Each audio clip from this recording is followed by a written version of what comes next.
2009 was my last day at that job, and I never went back. Plug! YouTube! Y'all, we are in Malaysia and I have a home tour and interview for y'all. So this will be our first home tour and interview in a different country, and I'm super excited to bring y'all this video.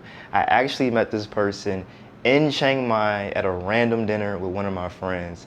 He is the Oracle and he'll be sharing his story and what life is like in Malaysia. So let's go ahead and jump into it. Welcome back to the channel, family. We are in Kuala Lumpur, Malaysia, and I have an amazing person for y'all today. I'm gonna have my guest introduce herself. Hey everybody, how's it going? My name is Quenton Stroud. I am from USA, originally from Alabama, born and raised. And I had the opportunity to move out here to Malaysia about 2 years ago, and I'm absolutely loving it. I've been living abroad for about 4 years now, and this is home for me now. So I want to show you guys my life. This is my place. I come downstairs, and what I love about this community is that there's plenty of food, there's accessibility, there's infrastructure. One thing I love about Malaysia is that you don't have to worry about power outages and stuff like that. I've never had a power outage here in 2 years that I've been living here. The internet is fantastic. Everything is available to you. So you have everything you need right here. Now, in my particular community, there's so much to have, so much to do. So I'll come here, I'm hungry, I'll grab some food. I usually just take it back upstairs and watch Netflix while I eat. But we're gonna just walk around and kind of celebrate. Yeah, we just 3 doors down and I done already seen 2 food spots. Yes, so these are called hawker centers. So it's the equivalent of like street food.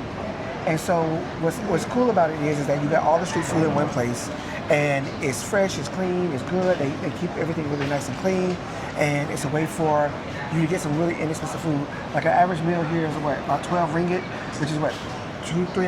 Yeah, very affordable. Yeah. So, and it's a pretty robust meal. Then we come on down. Most of this row is all food. There is, over here, there's Leo Spark, which is like a gadgets place if you need like gadgets and stuff like that. Again, accessibility and things that are available to you, stuff that you would really need access to. So right here is Mr. DIY. This is like I tell people like a Dollar General, you know, from back home, like a Dollar General or whatever. They got all your needs. Everything you need, whatever. This is the Guardian, it's like a CVS. Pharmacies, coffee shops, all that stuff is available to you. Subway. So if I want some, you know, something simple, something close to home, I got Subway here. This is one of my favorite restaurants actually, which is Mediterranean. They have the like authentic shawarma. Oh yeah. And stuff. Yeah, beef and chicken shawarma. I'm telling you, Malaysia got the food. Malaysia got the food. One thing I'll show you guys this is they have doctor's offices. Oh wow. So literally, right downstairs. If I ever need anything going on, I can come right downstairs. They got doctor's offices. They take insurance. So if you have travel insurance, Allianz, whatever it's called, they take travel insurance.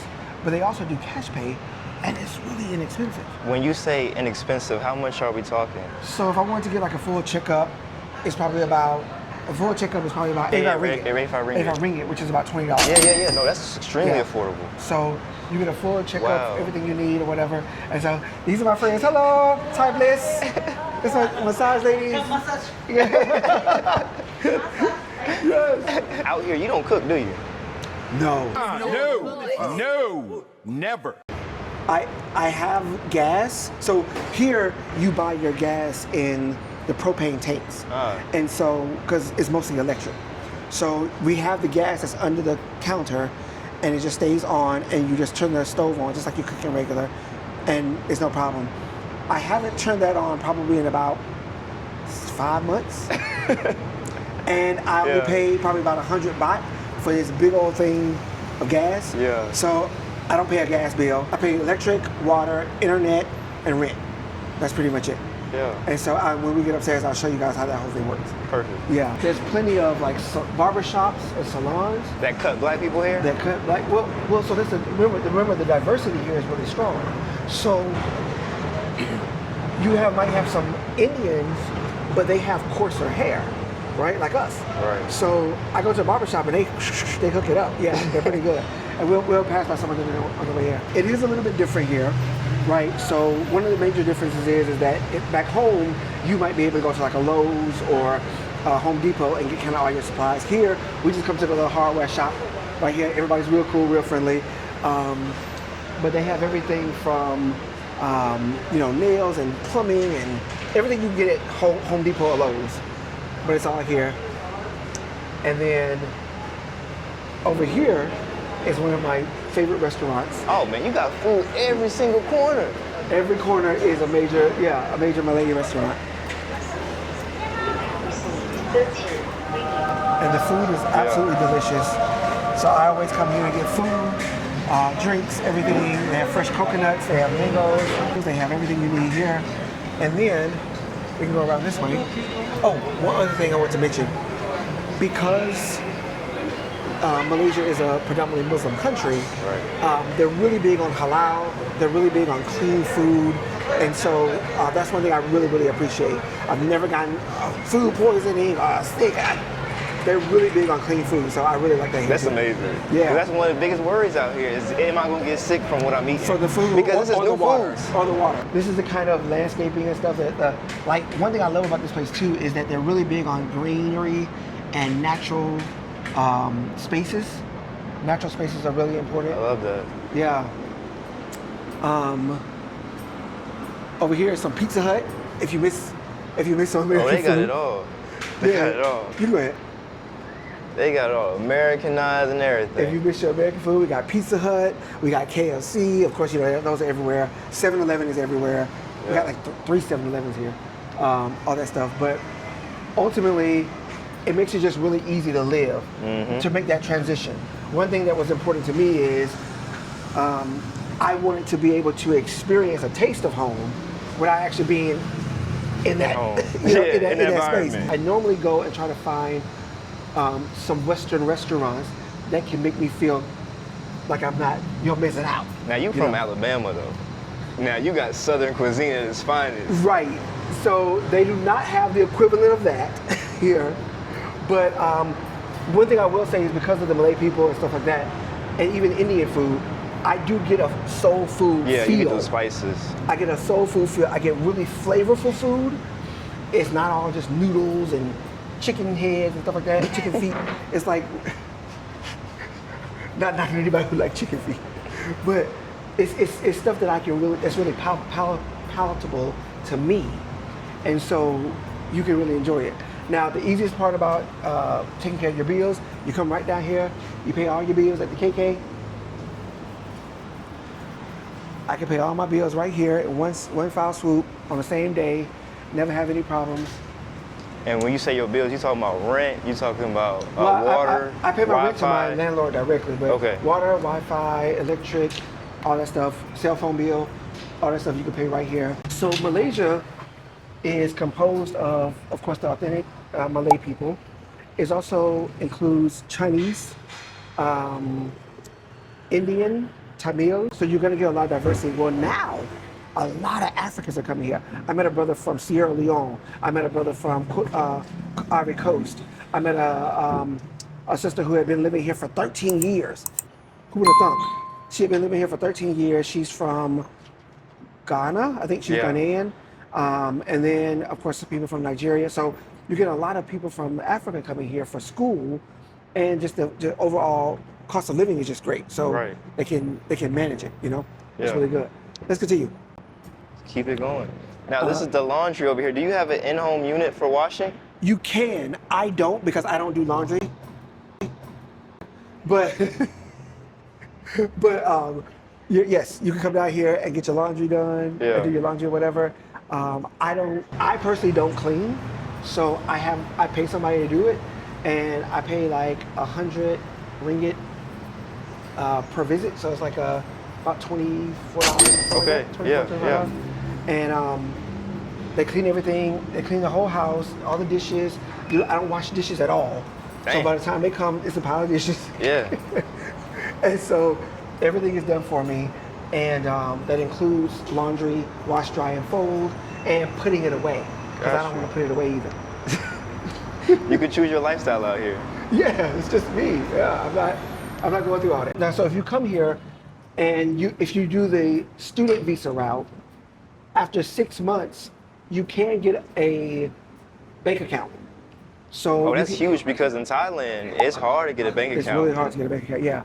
So I have banking here.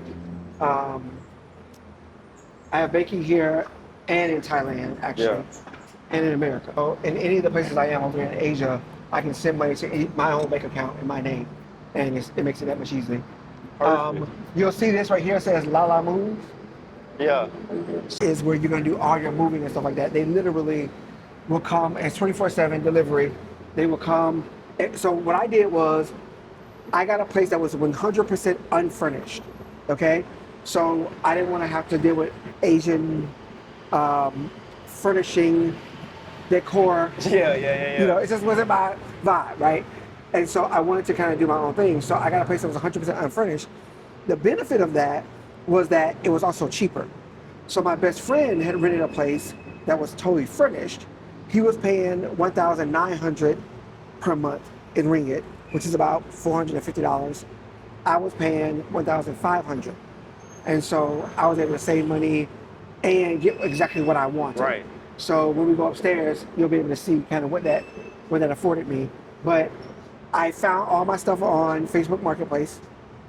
Facebook Marketplace work all around the world. Super simple. Yep. Yeah. I found it on Facebook Marketplace and then You hired got Lala them. Move Yep. to just bring it to my house. It's easy. So, yeah. It made it real simple. So getting out here, getting yourself established is not hard at all. Finding what you want is not difficult. And when it comes to the things that we're used to back in the States, you can get very, very similar things at a fraction of the cost. So one cool thing about this particular location where I live is that you can actually walk to the MRT and LRT, which is like the rail transit here, the metro transit here. And it's very inexpensive. I could probably pay like maybe 5 or 6 ringgit to go pretty far. 2 ringgit is normal, and that's like 50 cents. Yeah. 50 cents or $1. So public transportation work good out here. Yeah, it's everywhere. It goes everywhere. Even if you want to go all the way up to the Batu Caves, which I think you showed them on a previous podcast, go check that podcast out, that video out.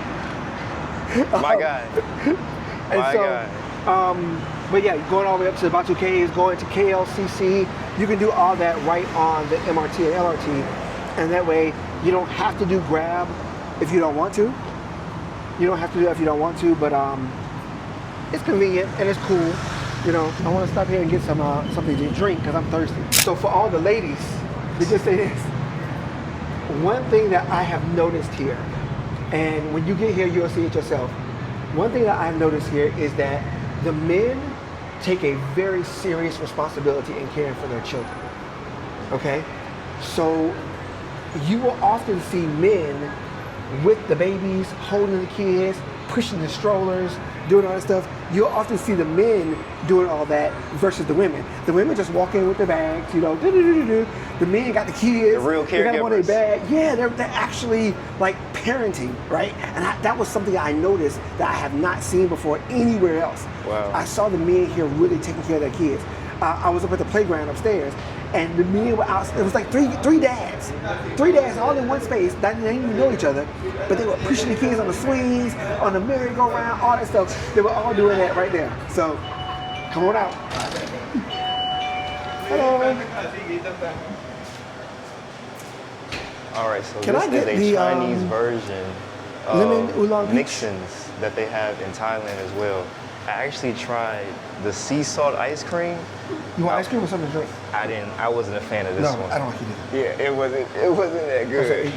Yeah, it wasn't that good. Lemonade. And one lemonade. Yeah, so this is mixins out here. So let me show y'all what we're working with over here.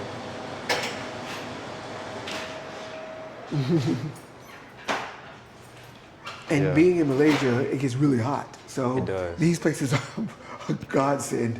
What's the weather like out here? What's the like seasonal? I don't know that yet. Yeah. Only because I just don't pay attention to it. But Always hot? it's just hot. Yeah. Just hot. Yeah. That's all.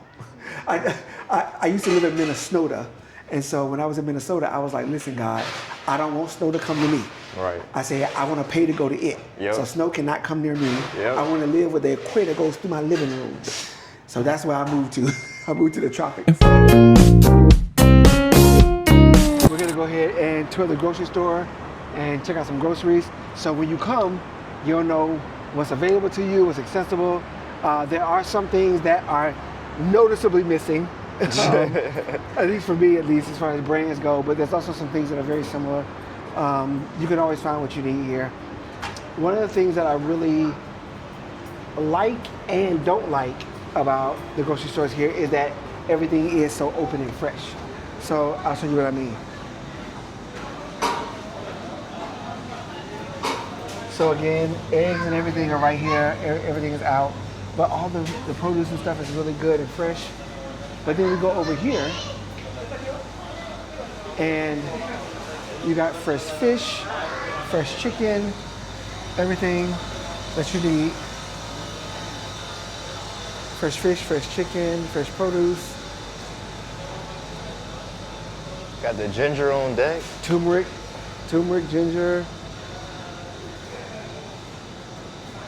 Yeah.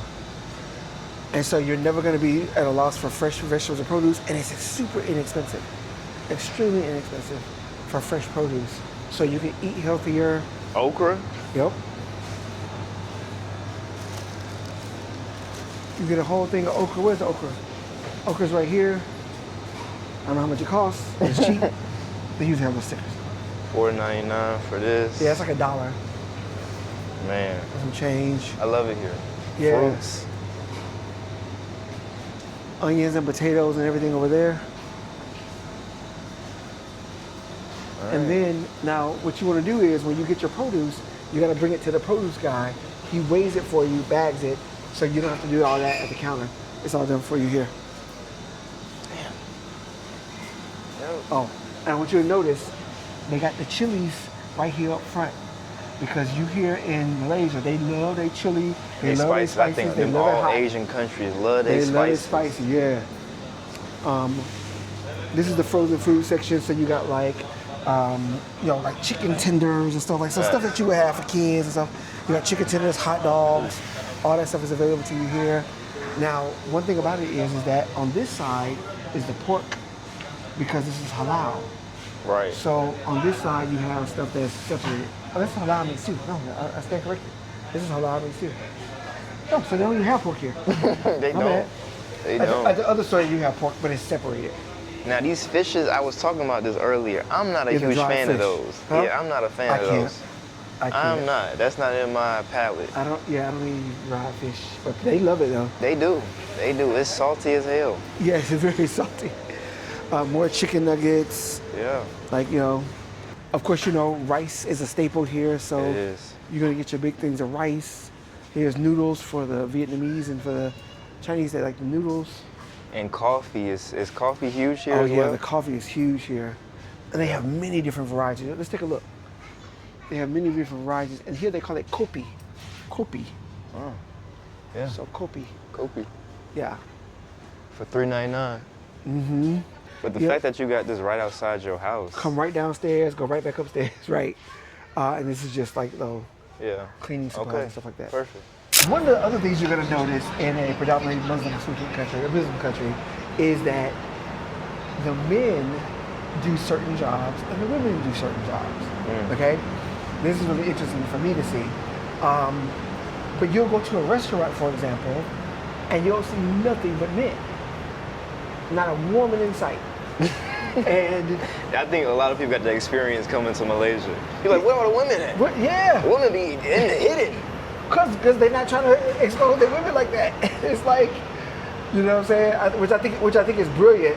But you see the work ethic of the men here. You see that they work in it. They look, nothing but guys, nothing but men. There's a car wash, so I can expect you that. But it's like you see the work ethic. Like here's a Porsche. That's the thing about these cars. It's like Dubai out here. You Yeah. get supercars everywhere. They're not playing. They not playing. So anyway, so we're gonna go upstairs now, take a look at my place, and then we can wrap up. And hopefully you guys have enjoyed the tour, and I look forward to seeing you in Malaysia. Let's go. So you've been out here for 2 years, man. That's amazing. Yeah. So why Kuala Lumpur, Malaysia, of all places? Gosh, I stumbled across it because who's heard of Kuala Lumpur? Who's heard of Malaysia like that, really? But was on a cruise, came off the cruise out of Singapore, and we stopped here at one of the ports. And I was like, what? This is actually a place? I thought I was in the land of Oz. And so I actually ended up saying, no, I'm gonna move here. Went back home to, well, at the time I was living in the Philippines. Went back home, I was like, yeah, no, this ain't it. I hightailed it within like 3 months.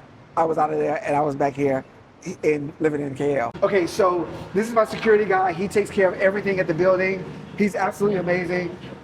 One thing I love about this place is that security is really important. So if you want to feel safe, you want to make sure that just can't anybody walk into your building. You have the security gates here. They tend to have security pretty much at every location. So even if you're at a smaller unit, this is a pretty developed area, but even at a smaller unit, they're going to have some security on the premises. So you're going to be very fine. And they're very, very friendly. And I also heard that like most of the security guards are either like from Nepal or Myanmar. Like, where are you from? Nepal. Yep. Nepal. See? Yeah. Yeah, we were just saying from Nepal. Yep. Okay, and this is where your packages are? Yes. And it just sits like this. Yep. Don't nobody bother them. Don't nobody dash out and try to get you. Super safe. I literally went to Thailand, left a package here, came back, it was still there after about 3 weeks. They don't bother. Amazing.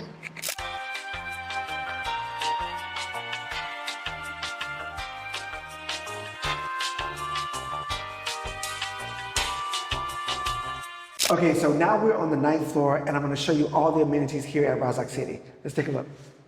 What I normally do is I'll come out here when I feel like walking. If I've been working because I work from home, and when I've been working for a long time, I had a lot of clients or whatever, I'll come down here and I'll just take a walk here.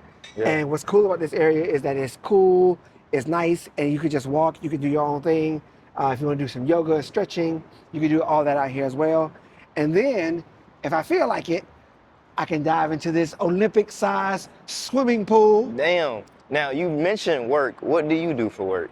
So I am actually a professional psychic and astrologer. So for the past 25 years, I've been doing psychic seeing, astrology, tarot, numerology, and human design, helping people to get to better faster. Oh, wow. So my job is to help you to get to better faster. All right, and make sure you stay for the entire interview, y'all, because he was taking a deep dive on how he actually got into this field of work. Yes, it's quite a story, quite a story. All right, now this pool though, this Olympic-sized pool is everything. I'm telling you, this pool, this was actually the seller for me, because when I came here, there's plenty of beautiful, beautiful units and stuff like that here.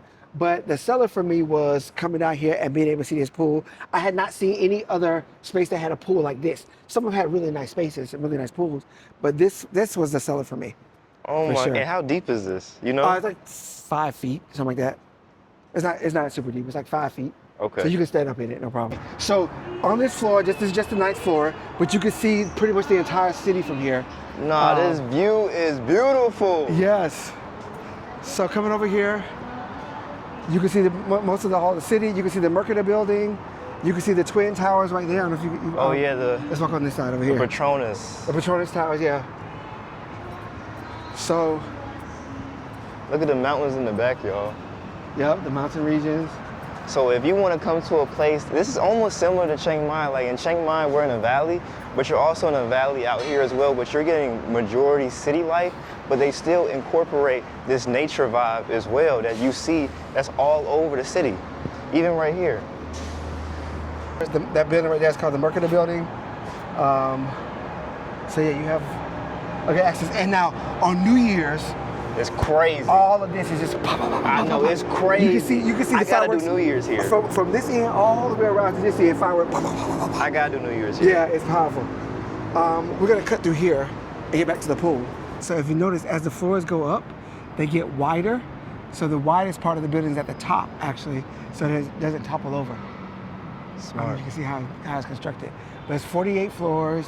It's about 10 units on each floor, and there's 1, 2, 3, 4, 5, 6, 7, 8, 9, 10, 12 buildings, I think, here. So Wow. it's a huge community. I think over 5,000 condos. Wow. 5,000 condos. So they built up. Yeah. They built yeah. up for sure. And this used to be the ghetto. So actually, this used to be government housing. This used to be actually really dilapidated housing. They came in, destroyed everything, and built it all back up with condos and stuff like that. So now it's what you see today. All right, I see you got this playground over here. Yeah, so this is the playground where all the dads come. So ladies, if you want to meet a man, This guy. come out here to the playground. And if you notice, each building has their own little setup. So you have your own little communities and opportunities and stuff in there with each building. In the mornings, you can see how the traffic patterns are as far as like rush hour and stuff like this. People coming from the city, coming back in to the city on this side. Yeah. And then over here is the TRX building. Perfectly centered. Yeah, I mean, right there. perfectly Isn't that centered. crazy? It is crazy. How they did that? They did it on purpose, They for did sure. it just like that, right? That's the Pool over here. Everybody got their own pool. Every complex. All right, so now we're about to go ahead and tour the gym real quick. This is where you can come work out. It's all right here in the same building, and it's super simple.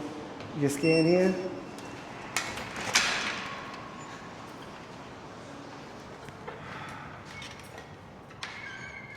And pretty much has all your basics, everything you need. Free weights, kettlebells, areas so you can stretch, abs. And you come out here and you get your workout on. There's other full gyms that's also in the same community. So if you want to pay for a gym reservation or gym membership, you can pay for that as well. But this is free. This is what comes for free. Awesome. And the AC is busting in here too. Yes, it feels so good. This is our management office. So in case you need to come pay some bills or handle some things here, you can come down here to the management office. They're very friendly. And here's daycare. Oh my God, I didn't in tell the you about building? this. Right, so daycare is right downstairs in your building. This is Little Dreamers Child Care Center. But catch this, they have schools here. So kids up to grade, up to K through 5th, I think, you can go to school right here in your same building where you live. This can't be beat. This is amazing. This can't be beat. And it's super cheap. For a whole year, we already checked this out, for a whole year, tuition is about $3,600. So if you're a single mom and you need a place to really just get yourself together and get your kids straight. Yep. You can work here, as far as working from home, bring your kids down here to daycare if you want them to be in daycare, play with other kids, take them go to school, and it's only $3,600 for the whole year. So you have access to that as well. And they're learning foreign languages. They're learning, of course, they're reading, writing, and arithmetic. They're learning everything they need to know. And it's all done right here in your community. Then they got a grocery store right in the complex as well. All right, so we're about to go inside and do a tour of my home. It's my little sanctuary, so welcome on in. So first of all, we have these security gates here, which I actually really like because if you ever need to have your door open, a lot of times you'll have Malay people or Asians that will have their door open and the patio door open so that the wind can go through. It's pretty good, but you have a security gate here to protect you. You can't even knock for real on the door. No, you gotta text and call that person. You ain't got no doorbell. You shouldn't be up here if I didn't let you in, you know? Yeah, that is true. Okay, so welcome to my home. As you come in the front door here, we just came inside, and the first thing over here to your left is the kitchen. So kitchen area, this comes standard in a furnished unit, or semi-furnished, sorry, a semi-furnished unit. Sometimes if you get a totally bare unit, it won't have any of this. You will have to put this in yourself. So fortunately, the owner was able to go ahead and just put some shelving and cabinetry and stuff inside. Now, one thing you'll notice that's different from where we're from is that You got this the outdoor. stove Yeah. and cooktop is all outside. Right. Well, it's not outside because it's Yeah, closed yeah, in, yeah, but it's yeah. outside your main kitchen. The reason for that is they cook a lot of fish here. And so if you're cooking, there's no range. Oh, so there ain't no vent hood neither. there's no vent, there's no range. So what they do is they'll open the window as they're cooking and it goes out the window. You can close the doors. And so the fish smell, the fish smell won't be out here. But that's the reason for that. That's the only reason. I And you also got a put good refrigerator. Yeah, I put my, now, they don't typically have big refrigerators here. I was able to get a big refrigerator because I'm from America and I wanted you to have a big refrigerator. You're not gonna look inside because ain't nothing in there. But ultimately is outside because it allows me more space in my living quarters. Yeah. And this sink as well. Do you have hot water? No. So Yeah. if you notice, my kettle Yep. sits very conveniently right next to my sink. So if I ever need to wash dishes with hot water stuff, I don't wash dishes, but when the dishes man washes, he uses hot water to wash the dishes. Again, get fresh water. And how does that system work with the water? Is it a service that you pay monthly to come bring the water? Well, no, it's not monthly. He just, whenever I need water, I text him, say, hey, I need water. And I send him a little goat trying to drink some water. And he brings me the water. And all of this water was 40 baht, 40 ringgit. I keep saying baht. 40 ringgit, which is about what? Yeah, something like I don't that. know, like $8, maybe something like that. And this lasts me for like a month. Perfect. So yeah, maybe a little bit longer than that. And so we get here to dining room, kitchen, dining room, and living room.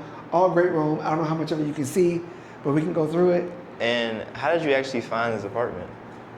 Oh God, that's a good question. Sai. So my realtor, I decided to work with a realtor here, right? I decided to work with a realtor, and he was really, really good. And he took us to a few different units. A lot of them were a lot smaller than this. Now, depending on what's important to you, for me, space is really important because I work from home and I'm in my home a lot. So I wanted space. I wanted some space to do different things. If I didn't want to just be in my office, I can come to the living room, I can work in my dining room, or whatever. So space was really important to me. And I do pay probably more than you would have to for a unit. This unit right here is a 2-bedroom, 2-bath, and I pay about $380 a month. Kind of high, right?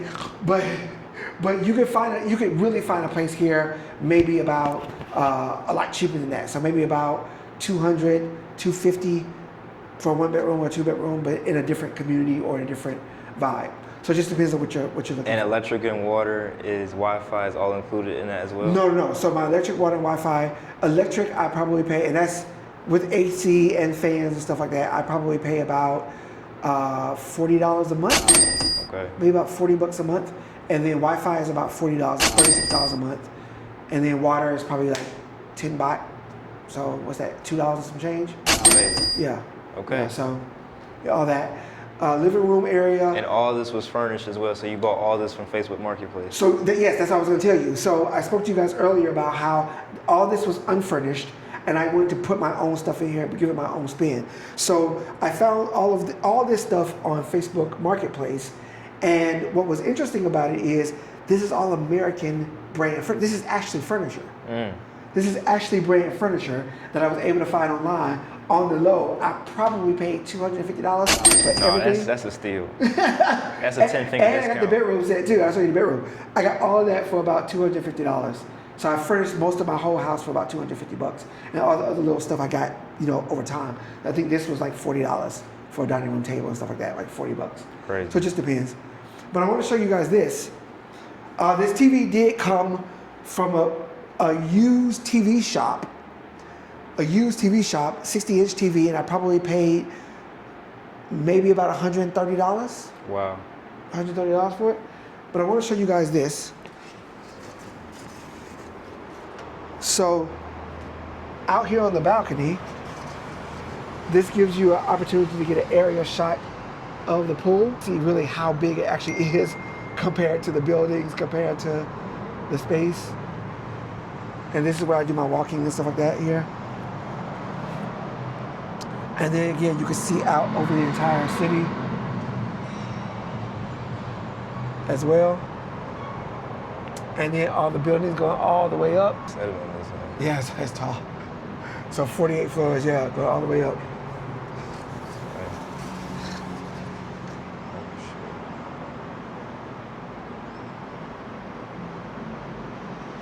Coming out of the living room, we can go down here, and like I said, it's 2-bedroom, 2-bath.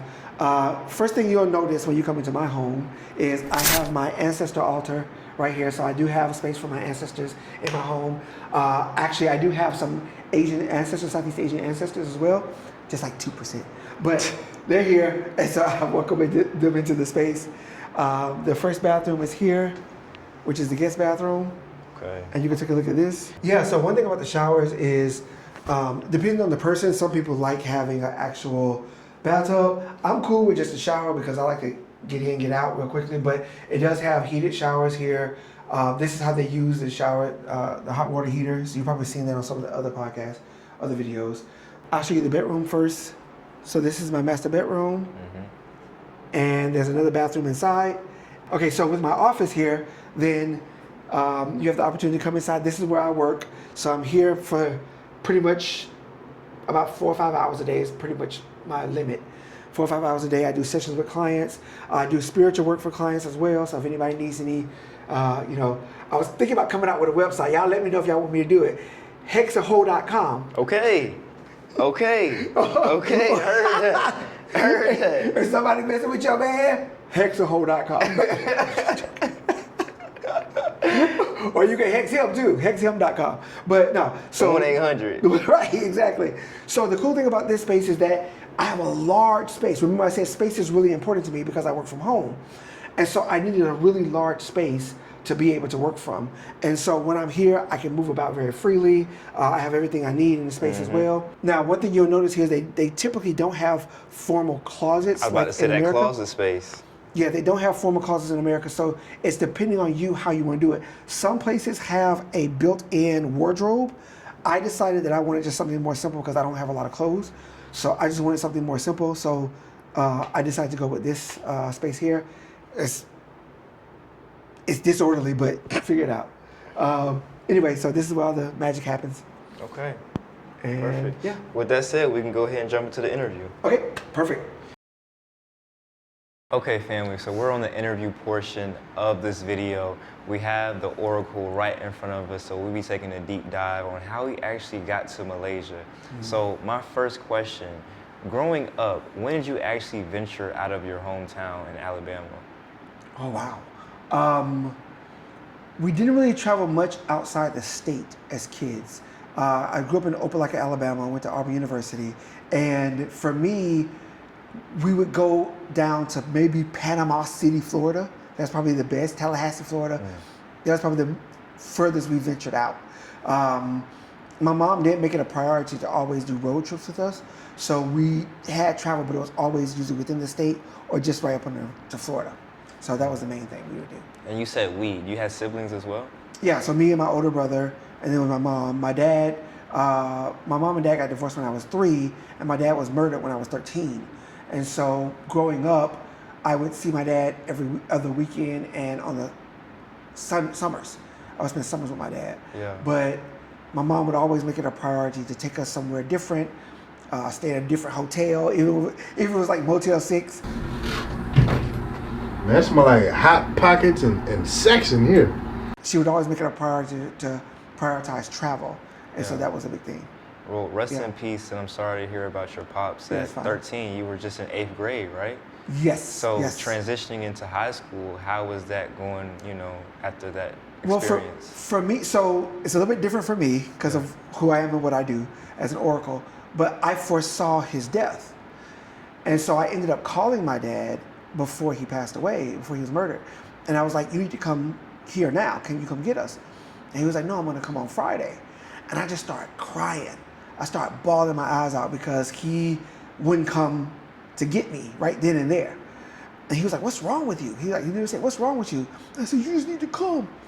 And he said, I promise I'm going to come on Friday. I said, you promise? He said, yes. And for me, I was young and my gift had not really fully developed yet. So all I knew was there was nothing.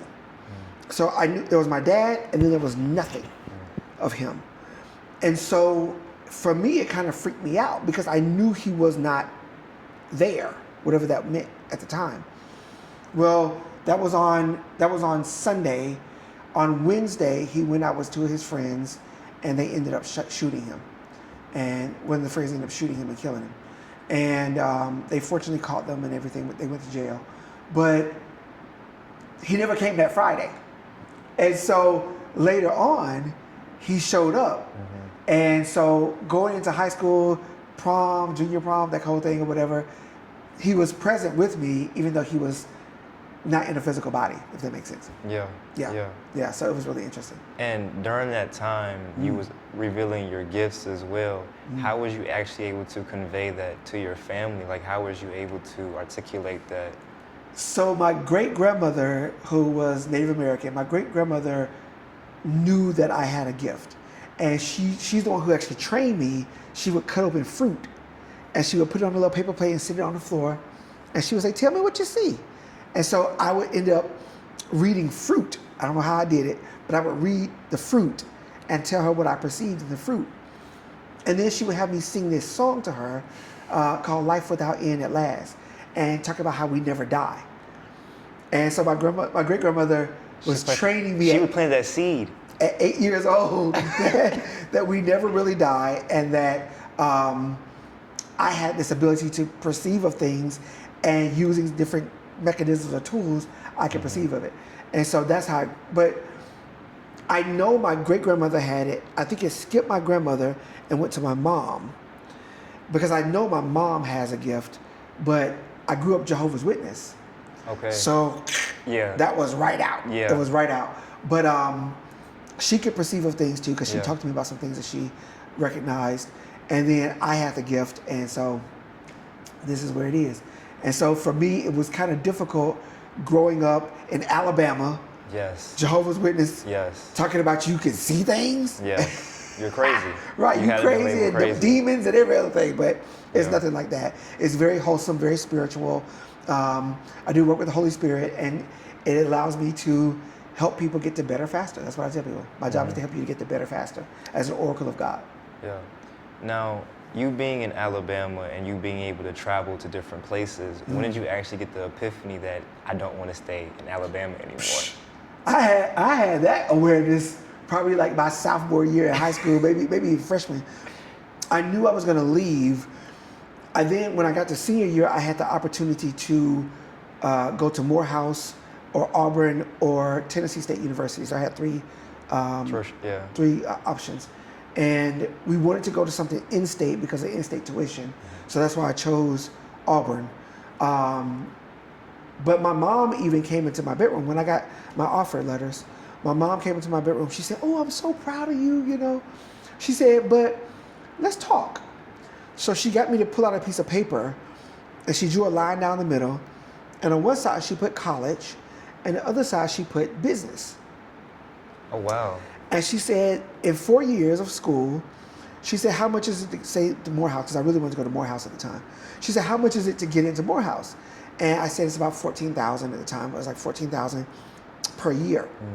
And so after 4 years of school, I would have been in the hole about $60,000. That's almost, correct. right?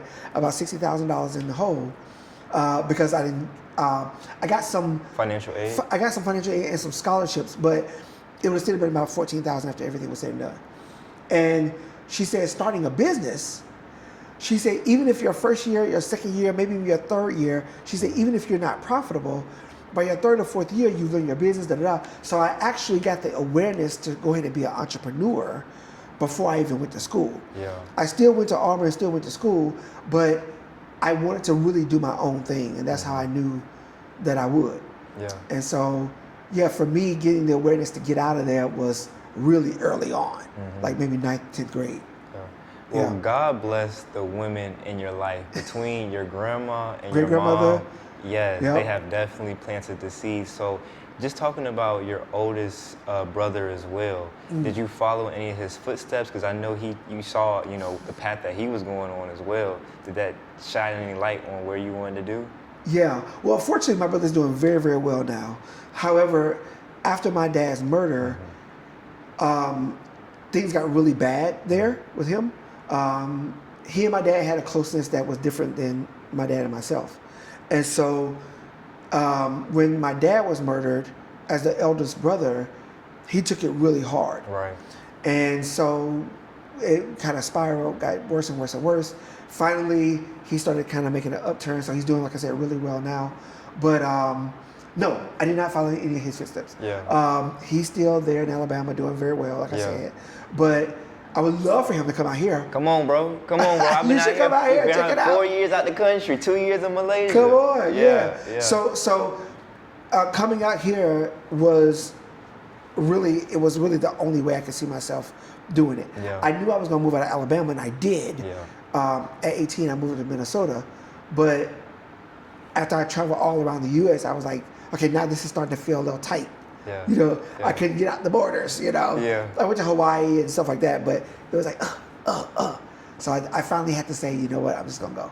Let's talk about the cultural changes of Minnesota and Alabama and some of the cons or things that was very challenging coming from where you came from. So, okay, a couple of different things. So, in the South, the Southern hospitality, the way you all know the way it is. Huge difference. It's a very big difference going up north. I remember going on a job interview, and after the interview went really well. I was applying for a administrative assistant position, and the woman after the interview, she said, "Can I ask you a question?" And she goes, "When you speak, you have this drawl, right? Because I would draw out my words." She said, "You have this drawl." She says, "Do you have to speak like that?" Oh my God. Because she was like, she said, you know, coming from the South, when we hear you guys speak, it's almost like y'all lose like 20 IQ points. Okay. She literally said that to me. Yeah. She said, and I went home, I remember this, I went home and I practiced in the mirror how to speed up my diction and my communication, because I didn't want to have that, "Hey, how y'all doing? Good, so good to meet you. So really not." I used to really have this real strong draw, but I practiced how to speed it up and speak differently. So yes, it was a big culture shock. Yeah. The other thing is, in Alabama, we used to share our food a lot. Yes. So when you're eating food, it's just polite. Yes. You say, "Hey, would you like to have some?" Yeah. So I Everything, remember- individualism and Yeah. I remember when I was in Minnesota, I was in the break room, got the job. I was in the break room, and I would say, "Hey, y'all have some, I got some chicken, I got some spaghetti, whatever Some it was." yams. Yeah, some yams, or whatever it is. And this lady said, "Why do you keep trying to give us your food?" Dang. And I said, "Because that's what you're supposed to do. You're supposed to, offer the food. You eat in front of somebody, you offer what you got." Yeah. She's like, "No, we don't want your food. Thank you, though." Dang. And I had to realize I'm not in Kansas anymore, so to speak. I'm not in Alabama anymore. Right. And that was a big difference, living from Alabama just to Minnesota. Facts. Just to Minnesota. And one more thing I want you to mention as well about the weather.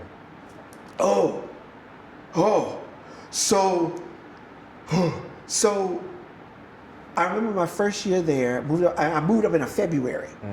It was so cold, and the snow, because it snows there a lot, and they would plow the streets, and they would just kick the snow up on the side with this plow. And so I remember coming out the car trying to go into the building, and there was the pathway that was plowed, but there was snow all over here, and it came up to almost like to my chest. Oh my. It was that much snow. And I was like, golly, this is a lot. That's unbearable. Yeah. And so as I continued living there, the next year, it had gotten really bad. And I said, why do I live somewhere where the wind hurts my face? No, it can literally cut you. It was piercingly cold. And I came out and I was bundled up with a jacket and stuff like that. And I was standing outside. I think I was waiting for the bus at the time. I can't remember what it was. But I was standing outside and a gust of wind blew. And I was like this. And you know how when the wind blows in your eyes tear up. The tear froze. Oh no, that's in my eyeball. That's my exodus. Bruh, the tear froze in my eyeball, and I had to pick a little shard of ice out of my eye. It was negative 16 below zero. I said, I'm leaving. So how long did that Minnesota chapter last? I was actually there for 5 years, 2000 to 2005. Real soldier life. Yeah. 2005, yeah. Okay. Yeah, that's right. And you mentioned Hawaii, so did you transition to Hawaii after Minnesota? No. Okay. I just traveled to Hawaii in some of my travels, Yeah. but I never lived in Hawaii though. Okay. That would have been interesting though. Yeah. So let's talk about those international trips. What was that first one for you? So I bounced all around the U.S. I lived in Alabama to Minnesota, Minnesota to Atlanta, Atlanta to D.C., D.C. to Miami, Miami back to D.C., D.C. to California. So I was pew, pew, pew, pew, pew, Yeah. right? I ended up in California. And so my first time going abroad, actually it was right before COVID. And I was talking to a friend and he said he had a retreat out in Italy. Okay. And I was like, oh, I would love to do a retreat. He said, oh, it'll be nice. It's already booked up though, whatever. I said, cool. I said, well, what are you doing after that? He said, I'm going to stay around in Italy. He said, you should come. And I said, oh, okay. So I went and booked my ticket while we were on the phone, just booked it on a whim, and decided that I'm going to travel to Italy. It was the best decision I had ever made. Wow. I went to Rome, Cinque Terre, Venice, Pompeii. I saw the Pompeii, you know, the Yes, Mount Vesuvius, the mountain that blew up and killed everybody. I do You saw know. the people that were frozen in lava. Yes. All that stuff was right in Italy. Then I went to Florence, I went to Naples. The food, some of the food was, I didn't like. Yeah, it's bland. It's bland as hell. The gelato and this pizza. Yeah. Let me tell you something. I love Italy. Italy is beautiful, but the food was not my cup of tea all the time. But I tell you, in Cinque Terre and in Venice, Yeah. the best. Oh my God, the food was so good. In Cinque Terre, so you have to climb up, like you have to walk up the street, and it's almost like a Steep hill. like a 48-degree incline. And these three old women, these old white women, they were so cute, but they had the little ski. Oh, yeah, they was working stick. it. They were working. They had no other But they choice. were smart They though, were. because we were with backpacks on, and we were trying to walk up that thing. Oh, your calves burned it. I was so tired, but they had their little sticks. They were like, "What's wrong with y'all?" You know, and they looked like the three women on the Golden Girls. They were Yeah. like, they were good. But at the top of Cinque Terre, there's this restaurant. Yeah. And so I was like, I had been really disappointed with food in Rome and in some other parts of Italy. And so I ordered something, just an appetizer, and I ordered some bruschetta. But it was pesto bruschetta with the whole drippings of olive oil and salt, like that, the whole thing. Man, Change look, your my mind. mouth is watering right now. I ate this pesto bruschetta and the whole thing or whatever, and I started crying. Wow. I said, this food is so good. And I said, who is the chef? And the chef came out and actually greeted our table. I said, this is an amazing dish. Thank you so much. We had some pasta with seafood in it and stuff like that. It was really, really good. Yeah. So I definitely recommend visiting Italy if people have never been. For sure. Definitely going to Italy. The food, you can hit or miss sometimes, but you'll really love it there. Yeah, so let's talk more about your gifts as well, because after your first international trip, was it any more evolutions with your internal compass?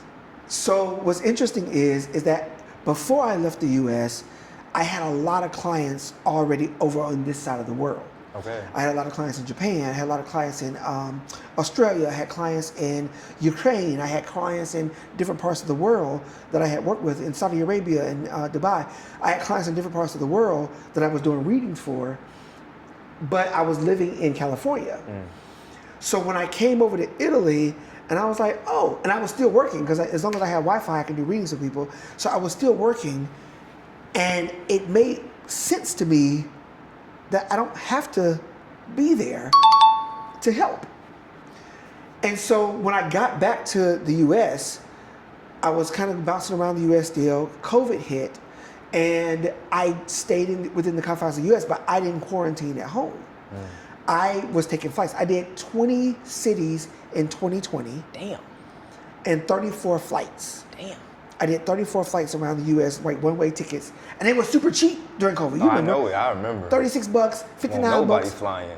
with nobody flying. So I had whole rows to myself. I was spread out, and I was bouncing around in US. I went to all the monuments, to the Arch. I went to Mount Rushmore. I went to Grand Canyon. I went to all this stuff. And what's the name of the Niagara Falls? Yep. I went to all these places, and after I had kind of seen it all, I was like, I'm good. I said, I'm good. And so I said, you know what? I'm gonna flip it. Well, I live in Southeast Asia, but I do work for my clients in the US. And my client told me, she said, you would love Bali. Oh my God, you would love Bali. And so I decided I was going to go to Bali. But Bali did not open in time. Thailand was the first place to open. I hadn't even no clue about going to Thailand. Exactly, nobody really do. Yeah. I knew Bali because my client said you should go to Bali. Yeah, and what year was this? This was in 2021, 2022. So Okay. January 8th, 2022 is when I got out. Okay. I left the U.S. on January 8th, 2022. But it was because Thailand opened first. Yeah. Is when I decided to go to Thailand, and I absolutely love that. But as far as my gifting, as far as the work that I do, I was able to still work my gift. I just switched hemispheres and was able to help people that way. Now, I want to take a step back and actually understanding how you actually started your reading business as well. Can we talk about, especially for the people watching as well, if they're in the same profession, how can they start? Yeah, so the Bible says something very interesting. It says the manifestation of the Holy Spirit is given to every man to profit withal. Okay? 1 Corinthians. The manifestation of the Holy Spirit is given to every man to profit withal. And so, last time I checked, profit meant profit. Okay? Profit. Okay? And so, when I was working in the U.S., I had odds and ends jobs. I was driving for Lyft and Uber. I was doing that. I was working at a gym. I was doing all this other stuff, but I wasn't profiting. You understand? Just surviving, getting by. I was just getting by. And I remember I was renting a room from a friend, and I had a twin size bed. And I'm a grown man, and I had a twin size bed, and I was, living in this small room. And I was like, I can't handle a relationship like this. This is like, who are they gonna sleep? What are we gonna do? We gonna be cuddling like this? No, I couldn't do that. So I decided that I needed to get some space. So that's why when I said it earlier that space was really important to me, Right. that's when I made that decision back in like 2012, 2009, 2010. I was like, I need to get out of here so I can get more space. Well, in 2009, I decided that I'm gonna quit my job and I'm gonna go full time into my gifting. Let's go. Let's go. That's I quit. huge. I remember talking to my boss at the time, my immediate manager and his manager, and they were trying to convince me to stay because I was a top producing sales agent with a gym. I was making really good money, comparatively speaking, but I wasn't profiting. I didn't feel complete. Maybe that's probably a better word. And so I remember talking to them, and they were like, are you sure about this? I was like, yeah, I am. I'm sure. And on my birthday, 2009, was my last day at that job, and I never went back. Let's go. I have not had a job since then, and I wanted to be full time into my gifting. I will say I did pick up some odds and ends jobs, Right. like hustle jobs, Yeah. hustle jobs, but that was also as my business was developing. Once I got to a place where I understood my gifting first and foremost, because it's all about one's personal dharma, right? Their universal purpose is what dharma is, your life purpose. Plug. Once I understood my purpose, I then was able to really find a way to monetize that. Oprah Winfrey said it this way. She said, it's not hard to become a millionaire. She said, all you have to do is find what you love doing it and find a way to convince other people they need it in their life. Wow. Find what you love doing and find a way to convince other people they need it in their life, right? Yeah. And you can be very successful. And so I was clear on that. I was like, I know I can help people, and I know that there's people who want to be helped through this auspices, through this channel. And so that's when I did it. It was when I was in Greenbelt, Maryland, and I was in the kitchen and I was cooking some eggs. I was scrambling some eggs, and I had the little pan going on, and I like parsley, so I got some parsley, and I parsley in there. And as I was throwing the parsley on the eggs, time stopped. Mix. And Spirit said, you are the master oracle. Just like that, overcooking eggs. And ever since then, I recognize being an oracle. Master oracle means I help other people that have this gifting as well. So anybody who has a gift, who wants to explore that, one of the very first parts of my work I came out with was called the superpower. And so I want to help people discover their gift Wow. and pull that out, their superpower. And so that's how it all Yeah. started to unfold since 2009, 2010. Well, shout out to you because you actually made that choice to continue with that because you could have just kept making eggs in Wixon, but you actually made a decision to go ahead and lead forward with that. Yeah. Now, I want to talk about your great-grandmother and your mom because this transition to actually living abroad and then Yes. actually pursuing your dreams, how did they actually take effect to that as you was continuing this journey? So by this time, by the time I was ready to leave or whatever, I had become kind of estranged from my family. So, gosh, my mom, I probably saw her last in 2015. And where are we? So about 10, 11 years now, about 10 years. And my great grandmother had passed away when I was 8. So she helped me up until then, and she passed away.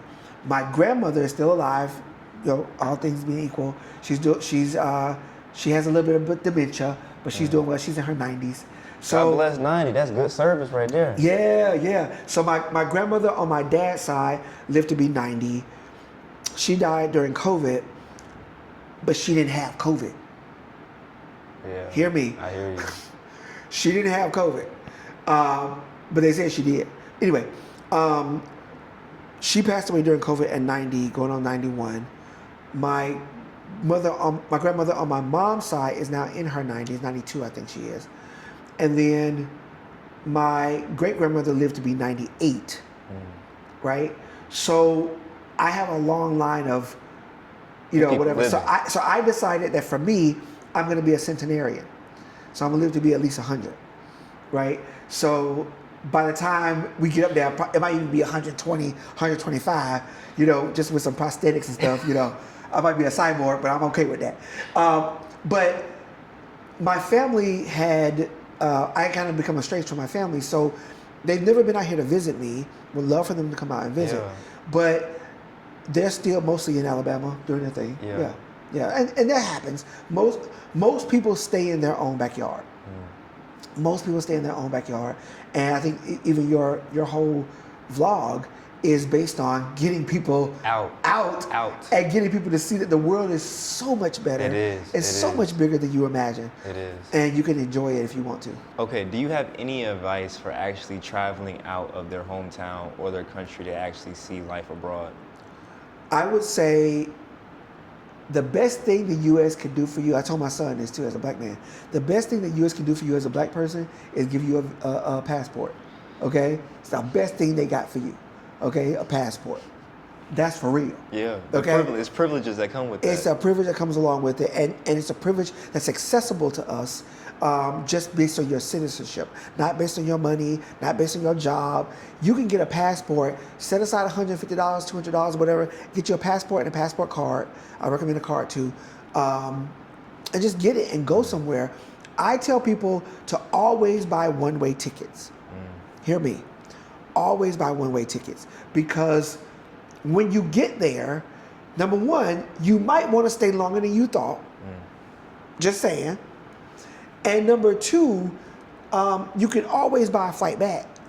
And if you want to detour and go somewhere else first, so let's say you went down to Mexico, you went down to Tulum, and you stayed in Tulum for a while or whatever, and somebody said, oh my God, you got to check out Isla Mujeres, the Isle of Women, or whatever. What is that? You want to go down there. So you might want to detour and pop over to the Isle of Women. Give yourself freedom. Yeah. So I tell people one of my tricks of travel is to, number one, get your passport card, and number two, only book one-way tickets. Do not book round trips. And it'll change your life. It will. You can always get a ticket back. You can. Right? But if you buy round trip, you boxing yourself in. That's just my viewpoint on it, and that's my trick of travel. On that same topic as well, you mentioned earlier about feeling trapped about the borders of being in America as well. Can you shine some more light on feeling that and feeling compressed? Sure. Well, living in different parts of the U.S., you do have some cultural shifts, but it's pretty much the same old for the most part, right? Yeah. And after I had been to Miami a few different times, Yes. and been to Vegas about 4 or 5 times, and been to New York a couple of times, and been down to Texas and down. After I've been to all the places, LA, and I walked the board, Hollywood Boulevard, and went up to the sign. Yeah. You know, and so I kind of felt like I was a little ping pong, pew, pew, pew, pew, pew, you know, and I kept hitting the borders. Here's the East Coast, pew, then you boom to the West Coast, and then you go up to Niagara Falls or Minnesota, pew, pew, pew. Then I come down to Florida, Texas, and New Orleans, and I just kind of felt trapped Yes. in those borders, if you know what I mean. I do. And the world is so much bigger than that, so much bigger than that. And so for me, I think it had gotten to a point where after I had ping-ponged around the US for so long, I realized I had to do something different. Yeah. And that's why I needed to get away. Yeah. Yeah. And now we're in Malaysia. Okay, so after your time in Thailand, well, let's actually talk about what you learned from being in Thailand.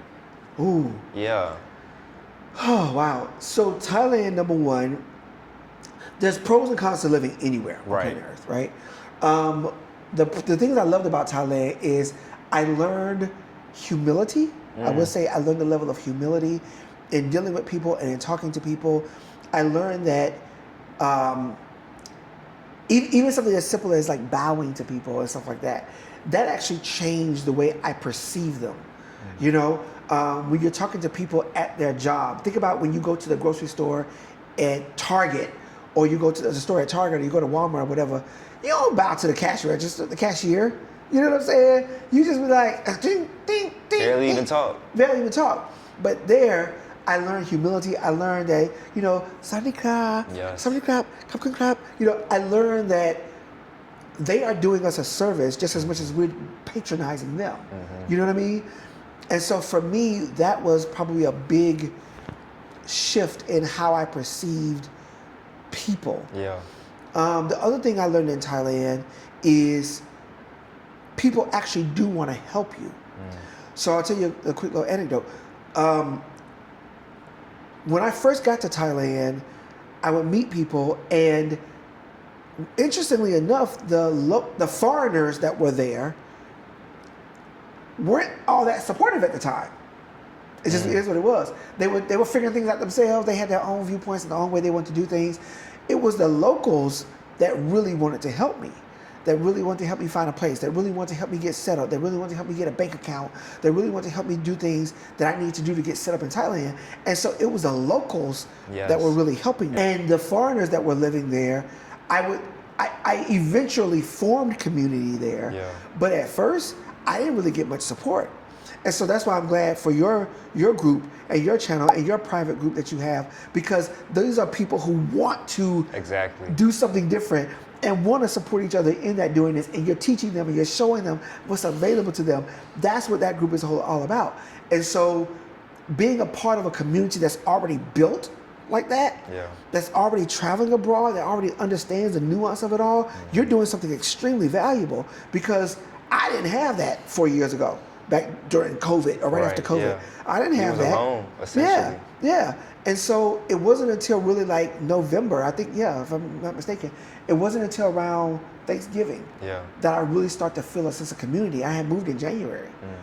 So between January and November, I didn't really have community. I had locals that were helpful. So I learned that people really do want to help. And what part of Thailand, what cities were you actually? So I actually lived in Chiang Mai only. Crown chakra. I know. I went to Bangkok at first, because you just fly into Bangkok. Right.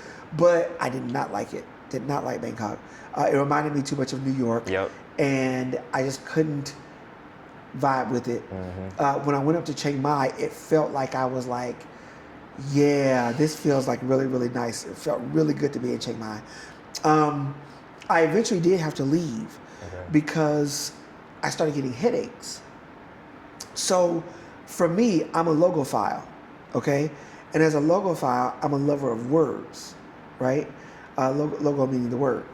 I'm a lover of words. So as I was in Thailand, and you see the signs, you see the businesses, you see the whatever, I I like to read words, so I'm trying to read. You can't read none of them words. Them I call it the scribble alien scrabble. words. I try to read the scribble scrabble. Yeah, and yeah. no knock to Thai language because it's a beautiful language and it's beautiful, even written. It's just beautiful. foreign to you. It was just so different, and so my mind was trying to read words that I could not understand them all. Even as I kind of picked up the language, I couldn't understand what I was reading, and so I started getting these headaches. And so I was like, I had to get that. When I moved to Malaysia, I don't have that no more. Right. Okay? Right. I don't have that because they use the Roman characters, A, B, C, D, E, F, G. Yeah. They use that here in Malaysia. So even if the word is spelled differently, It's still using our characters. Arabu Akbar or whatever. I don't know what that means, Arabu Akbar, but I saw an A and a B. You know what I'm saying? Yeah. I'm from Alabama. I said, listen, I'm from Alabama. Talk plain to me. Yeah. You know? And so I actually noticed that difference living here versus living in Thailand, but I was living in Chiang Mai. Yeah. Now, we're in Malaysia now, right? So let's talk about that transition coming out of Thailand. Yeah, I was in the Philippines for 6 months. And the reason why I moved there was twofold. Number one, I wanted to date there and I wanted to see what it was, because they speak English there. Yes. And so it felt easier to meet somebody in the Philippines and connect and us be able to Exchange. be in communication easier. So that was a part of the reason for the move. The second part of the reason was because I wanted to be somewhere where I can have a sense of permanency. And the Philippines is the most liberal of immigration passes for Americans. They want us there. They want us to stay there as long as possible. You could be there very easily. Even as somebody under the age of 50, I can't retire there yet, but I can stay there for a good chunk of time. Well, after 6 months there, I noticed the difference. It's very different living in the Philippines. Being a tall black person in the Philippines, you get stared at a lot. You a thumb. Yeah, you're an alien with 3 eyeballs, and so they stare at you a lot. The other thing is that they're very friendly, they're very nice, but the food is very different from what I'm used to. Kind of bland in comparison, and so I wanted something that had a richer palate. That's all. No knock to Filipinos and the Filipino foods or whatever, but it just was different for me. The last thing was dating in the Philippines. Very, very different. A lot of jealousy, a lot of very different energy in dating in the Philippines. So beautiful, beautiful people. But let's go ahead and head to Malaysia now. we'll go ahead and go to Malaysia. So after leaving Thailand, when I came on the cruise and ported here for the cruise, I realized that this was a bustling place. It had culture, it had authenticity, it had architecture that was native. It wasn't all just square blocks and buildings like Bangkok was. And what I noticed here too was that the people had this kindness to them. The Muslim people are very, very kind, very communicative. They would talk to me and stuff like that. And because they spoke a good bit of English, not all of them do, but because they spoke a good bit of English compared to Thailand, I felt a lot more at home here because I could communicate better with them. And so that was really important to me coming here. So the words, the communication, the writing, that all felt really natural to me. And then the food, really, really good food here. Spices, the richness of the food was good. And so I feel at home here in Malaysia, I do. Yeah, I love that. Now let's get on the topic of discussion, which is the visa for people that want to actually live in Malaysia. We didn't show a lot about Malaysia. What is that process of actually getting residency here or just staying here? So what I've heard, okay, because I actually don't have a visa here. I'm actually on a tourist visa. So we get 90 days as Americans. We get 90 days on a tourist visa, and then you got to bounce out. I have been fortunate enough to do that for 2 years because I just genuinely travel a lot. So this was not visa runs. I want to be clear. Yeah, for sure. I don't just do visa runs. I have done one or two, but you can literally just catch a bus down to Singapore, stay a few days down in Singapore, and come right back up. That would be considered a visa run for all intents and purposes.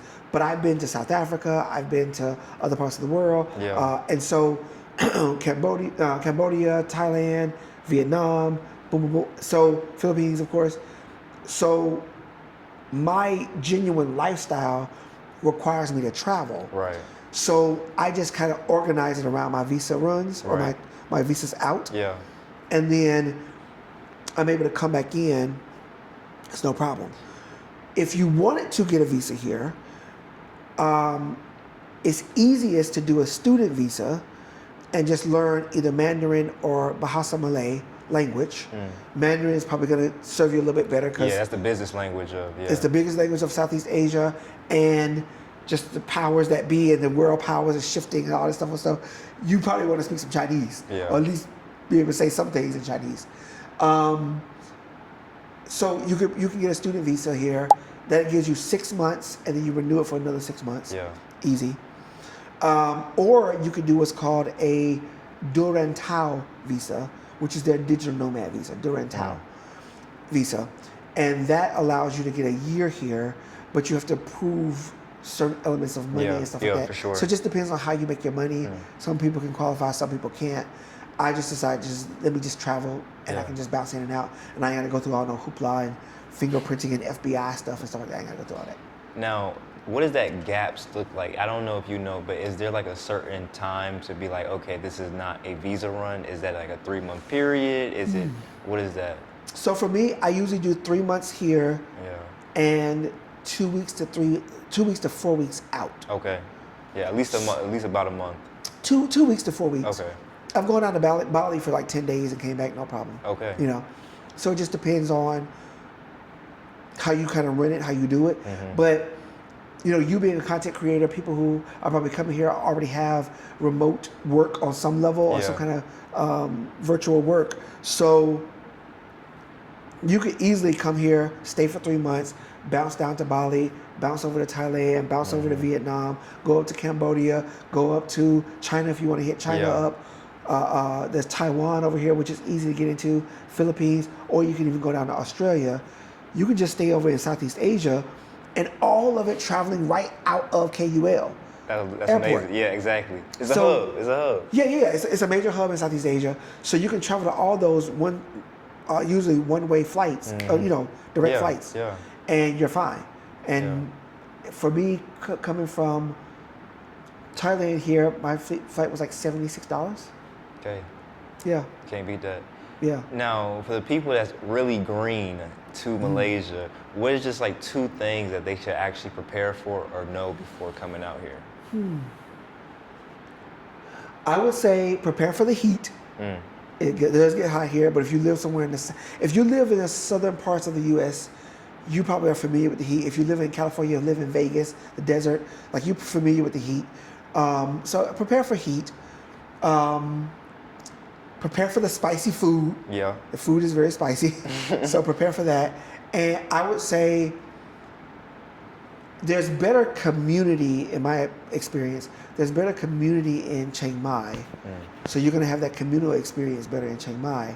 But here, I feel like you can create that community. There are a lot of expats here. They do have a language exchange.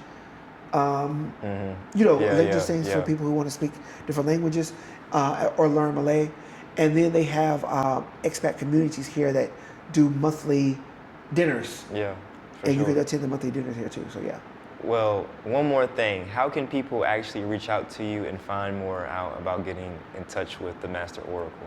Yes, so you can follow me on Instagram at The Master Oracle on Instagram, the little @ symbol. And then you could also follow me on, not YouTube, on Facebook. Okay. On Facebook at Quenton Stroud, Master Oracle. And that's Quenton, Quenton Stroud. Quenton Stroud with the O at Master Oracle. Or like, you'll see it. And that's how you can follow me on Facebook. And you can just go to my website themasteroracle.com. Well, thank you so much for taking time to Yes. actually tour your actual condo and hearing your amazing story. You are super inspirational, and we'll be hearing more about your journey soon. So I'll have all his links in the description below. And with that said, I'll catch y'all out on the next episode. This has been fantastic. Thank you.